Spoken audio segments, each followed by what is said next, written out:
pakai sorban. Nih sorbannya dari sarung guys.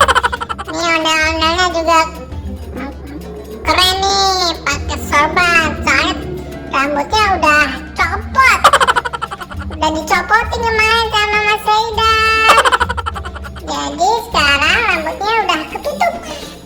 Udah ketutup ya. Nih pakai sorban. Sorbannya nggak cukup nih. Sorbannya pendek soalnya. Terus diikat-ikat kepalanya. Jadi keren.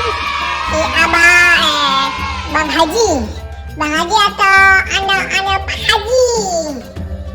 Keren nih, udah ganteng. Wah, mukanya mengkilat nih guys. Cush. Wah. Ada Pak Haji.